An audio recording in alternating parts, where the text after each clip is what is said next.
Assalamualaikum warahmatullahi wabarakatuh. Puji syukur marilah selalu kita panjatkan kehadirat Allah Subhanahu wa Ta'ala.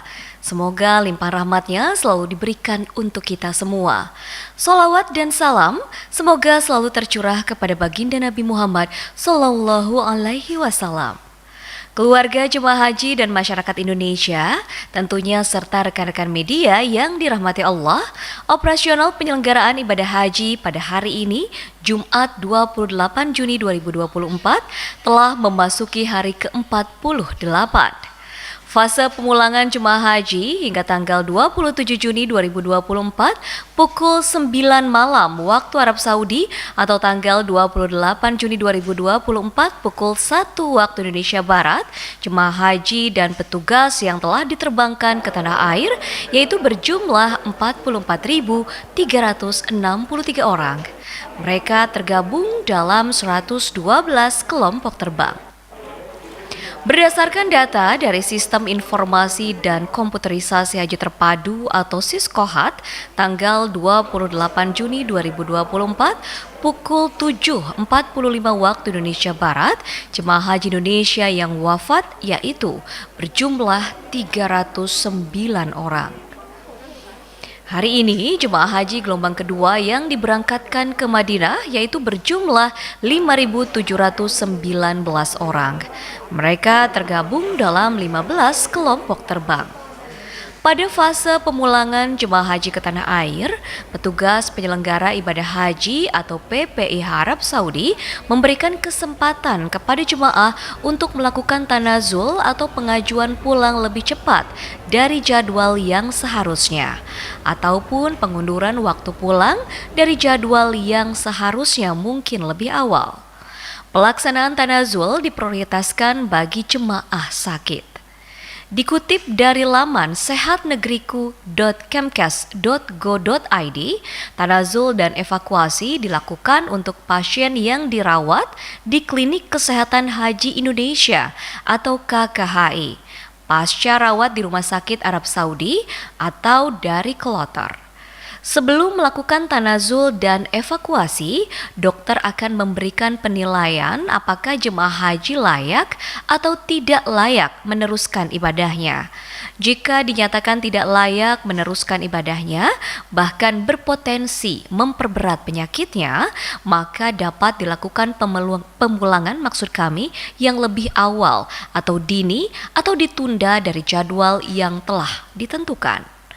Kriteria tanazul bagi jemaah sakit sesuai Peraturan Menteri Kesehatan atau PMK nomor 9 tahun 2021 tentang petunjuk teknis penyelenggaraan kesehatan haji di Arab Saudi, yaitu yang pertama, kesadaran baik, yang kedua, hemodinamik stabil, yang ketiga, saturasi oksigen lebih besar dari 92%. Yang keempat, transportable saat dilakukan tanazul, tidak memberatkan kondisi fisik, menimbulkan kecacatan dan mengancam keselamatan jemaah haji sakit. Yang kelima, tidak mengidap penyakit menular atau infeksius. Yang keenam, tidak dalam krisis hipertensi. KKHI telah membentuk tim evakuasi dan tanazul yang terdiri dari dokter spesial dokter spesialis yang bertugas untuk menentukan kelayakan tanazul pasien. Dokter spesialis dan dokter penanggung jawab pelayanan atau DPCP akan menyeleksi jemaah haji yang menjalani perawatan di KKHI Mekah ataupun Rumah Sakit Arab Saudi. Hasil seleksi tersebut akan dikonsultasikan kepada tim tanazul untuk menentukan layak terbang ataukah tidak.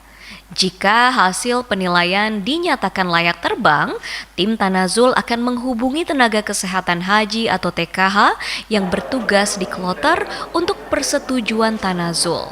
Langkah ini dilakukan karena usulan tanazul harus berasal dari jemaah dan atas persetujuan kloter. Selanjutnya, TKH dan jemaah mengajukan usulan tanazul kepada tim tanazul. Usulan tanazul tersebut disertai dengan berkas-berkas yang diperlukan. Tim Tanazul melakukan penilaian terhadap berkas dan kondisi jemaah. Hasil penilaian kemudian dikonsultasikan kembali dengan DPJP sesuai dengan diagnosa jemaah. Kemudian, TKH melengkapi berkas yang ditujukan ke kantor daerah kerja atau Daker, yakni Daker Mekah untuk KKHI Mekah, untuk mendapatkan kursi atau seat di pesawat terbang untuk kepulangan ke tanah air. Pengurusan berkas ini sangatlah penting untuk menunjukkan bahwa jemaah haji yang sakit siap untuk dilakukan tanazul dan dititipkan bersama kloter lain. Berkas ini juga perlu diketahui oleh ketua kloter dan beberapa saksi lainnya. Untuk memberikan rasa aman dan nyaman dan sebagai bagian perlindungan jemaah selama menjalani ibadah di Masjid Nabawi, PPIH membentuk 6 pos petugas yang berada di area Masjid Nabawi. Ada 56 petugas sektor khusus Nabawi yang bersiaga penuh membantu dan melayani jemaah. Bila mengalami kesulitan, jemaah dapat menghubungi atau menemui petugas yang berada di pos-pos tersebut. Titik atau pos sektor khusus Masjid Nabawi berada di sejumlah pintu utama Masjid Nabawi dengan rincian sebagai berikut. Pos 1 untuk jemaah haji sektor 1 berada di pintu utama nomor 332. Pos 2 untuk jemaah haji sektor 2 berada di pintu utama nomor 326. Pos 3 untuk jemaah sektor 3 dan 4 berada di pintu utama nomor 315.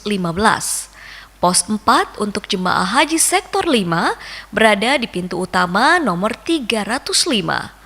Pos 5 untuk jemaah haji sektor 5 berada di pintu utama nomor 360 sampai 365. Dan pos khusus Raudhah untuk daerah persiapan jemaah masuk Raudhah berada di pintu utama nomor 360. PPIH mengimbau jemaah agar mengutamakan ziarah Raudhah sebelum melakukan ziarah ke sejumlah lokasi ziarah lainnya di kota Madinah.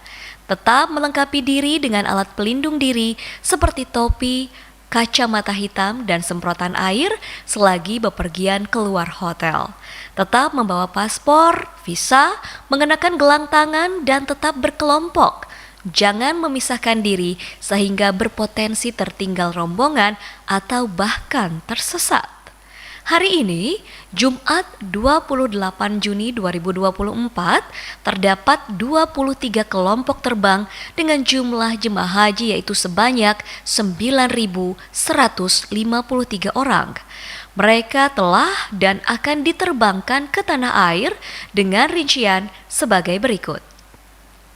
Debarkasi Makassar, UPG, sebanyak 900 jemaah, 2 kloter. Debarkasi Solo, SOC, sebanyak 1.440 jemaah, 4 kloter. Debarkasi Padang, PDG, sebanyak 393 jemaah, 1 kloter.